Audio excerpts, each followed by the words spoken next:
हे दोस्तों, मैं हूँ डॉक्टर देसी, आपकी टाइम ट्रेवलर फ्रेंड। जैसे कि मैंने अपने लास्ट लेक्चर में बताया था कि नेक्स्ट लेक्चर में हम जानेंगे इंडिया का 5 ईयर प्लान और कैसे कहाँ इंडिया फेल हुआ। तो लेट्स गेट स्टार्टेड। लेकिन अगर आपने हमारे आयु पाठशाला को अभी तक सब्सक्राइब नहीं किया है तो जल्दी से कर दो। सोचो, तुम्हारे पास एक बड़ा सा घर हो, पर ना रसोई, ना बिजली, ना पानी, ना कमाने का सिस्टम। ऐसे में तुम बिना प्लान के काम शुरू कर दोगे? बस यहीं से कंसेप्ट आता है डेवलपमेंट प्लानिंग का। डेवलपमेंट प्लानिंग का मतलब होता है कि देश अपने लिमिटेड रिसोर्सेज जैसे पैसा, मैन पावर, टेक्नोलॉजी और टाइम को सोच समझकर प्लान्ड तरीके से यूज करे, ताकि सिर्फ इकोनॉमिक ग्रोथ ही नहीं बल्कि सोशल जस्टिस भी साथ साथ अचीव हो। इंडिया के पास उस वक्त पैसा कम था, स्किल्ड लोग कम थे, टेक्नोलॉजी कम थी। इसलिए गवर्नमेंट ने क्लियरली कहा, मार्केट को अगर बिल्कुल अकेला छोड़ दिया गया तो जो लोग ऑलरेडी अमीर हैं वो और अमीर हो जाएंगे और जो गरीब हैं वो और वहीं के वहीं रह जाएंगे। इसी सोच से प्लानिंग फॉर डेवलपमेंट का आइडिया आया, जिसका मतलब था क्या प्रोड्यूस करना है, कौन से सेक्टर को पहले ग्रो करना है, एग्रीकल्चर या इंडस्ट्री को प्रायोरिटी देनी है, प्राइवेट सेक्टर को आगे लाना है या गवर्नमेंट को। ये सब डिसाइड करना ही प्लानिंग फॉर डेवलपमेंट कहलाता है। अब बात करते हैं हिस्टोरिकल पर्सपेक्टिव यानी कि 5 ईयर प्लान्स की जर्नी की।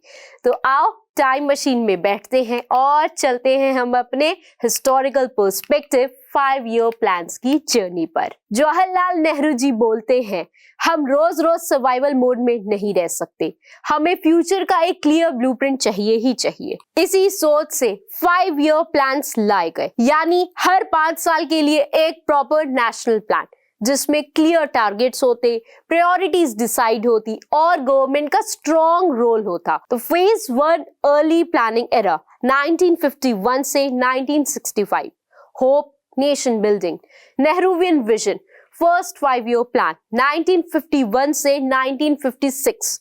इस प्लान का हीरो था एग्रीकल्चर, क्योंकि देश भूख से जूझ रहा था।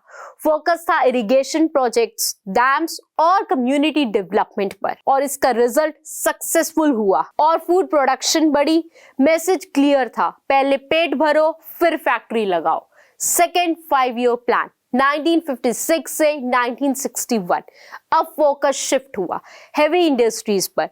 इस प्लान का ब्रेन था महल नोबिस मॉडल, जिसका मानना था कि अगर हम स्टील, मशीन्स और पावर जैसे कोर इंडस्ट्रीज बना लेंगे तो आगे चलकर ग्रोथ अपने आप आ जाएगी।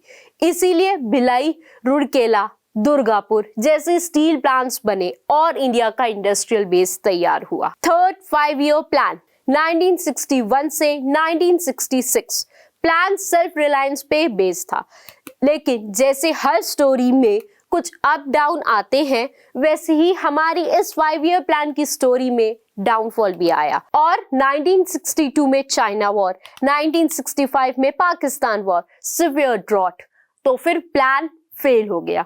लेसन मिला कि प्लानिंग सिर्फ फाइल में नहीं, ग्राउंड रियलिटी पे डिपेंड करती है। 1966 से 1969 में प्लान्ड हॉलिडे हो गई। इस पीरियड में कोई 5 ईयर प्लान नहीं बना, सिर्फ एनुअल प्लान्स आए, क्योंकि इकोनॉमी अनस्टेबल थी, वॉर्स का इम्पैक्ट था और लीडरशिप ट्रांजिशन चल रहा था। नेहरू के बाद का गैप, शास्त्री जी का शॉर्ट चैप्टर और इंदिरा गांधी का पावर एरा बना था। आइए इसे विस्तार से समझते हैं। जवाहरलाल नेहरू का एंड 1964 का साल, जवाहरलाल नेहरू जी जो डेवलपमेंट प्लानिंग के आर्किटेक्ट थे, दुनिया से चले गए।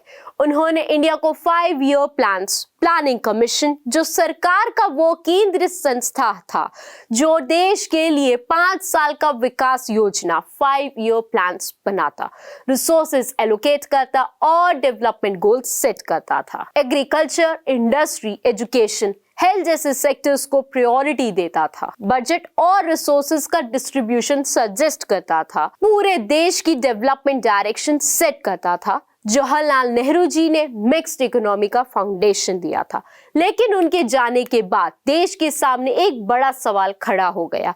अब इस प्लानिंग वाली इकोनॉमी को कौन संभालेगा? और फिर एंट्री होती है लाल बहादुर शास्त्री जी की। छोटा कद बड़ा काम। 1964 से 1966 नेहरू जी के बाद पीएम बने लाल बहादुर शास्त्री जी। उनका टाइम छोटा था पर चैलेंजेस बहुत बड़े थे। 1962 चाइना वार का इफेक्ट हुआ, 1965 में पाकिस्तान वार हुआ, फूड का शॉर्टेज हुआ और फॉरेन का प्रेशर भी हुआ। फिर इसी टाइम उन्होंने स्लोगन दिया, जय जवान जय किसान, मतलब देश बचाने के लिए जवान और देश को चलाने के लिए किसान। शास्त्री जी ने ग्रीन रेवोल्यूशन यानी कि rapid increase in agriculture production through the use of HYV seeds, chemical fertilisers, irrigation and modern technology को पुश किया। लेकिन 1966 में उनकी अचानक डेथ हो गई। अब जैसे ही मैंने ग्रीन रेवोल्यूशन के बारे में आपको बताया, इसी ही के साथ इसको भी याद रखना कि doctor MS Swaminathan father of green revolution in India है। ये कई बार कॉम्पिटिटिव एग्जाम्स में पूछा जाता है, इसलिए अपने गिफ्ट पॉइंट के तरह से इसे याद कर लो। अब आते हैं हम अपनी कहानी यानी कि टाइम ट्रैवलिंग पर।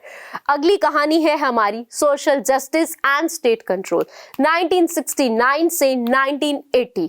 फोर्थ 5 ईयर प्लान 1969 से 1974, यहीं से Indira Gandhi era properly start होता है।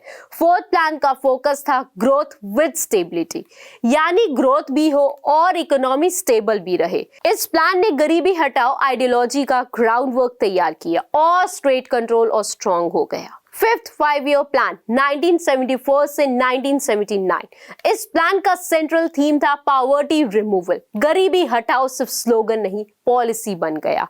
लेकिन 1977 के बाद पॉलिटिकल चेंज हुआ और 1978 में यह प्लान टर्मिनेट कर दिया गया। इंदिरा गांधी ने कहा, सिर्फ ग्रोथ का क्या फायदा जब गरीब गरीब ही रहे।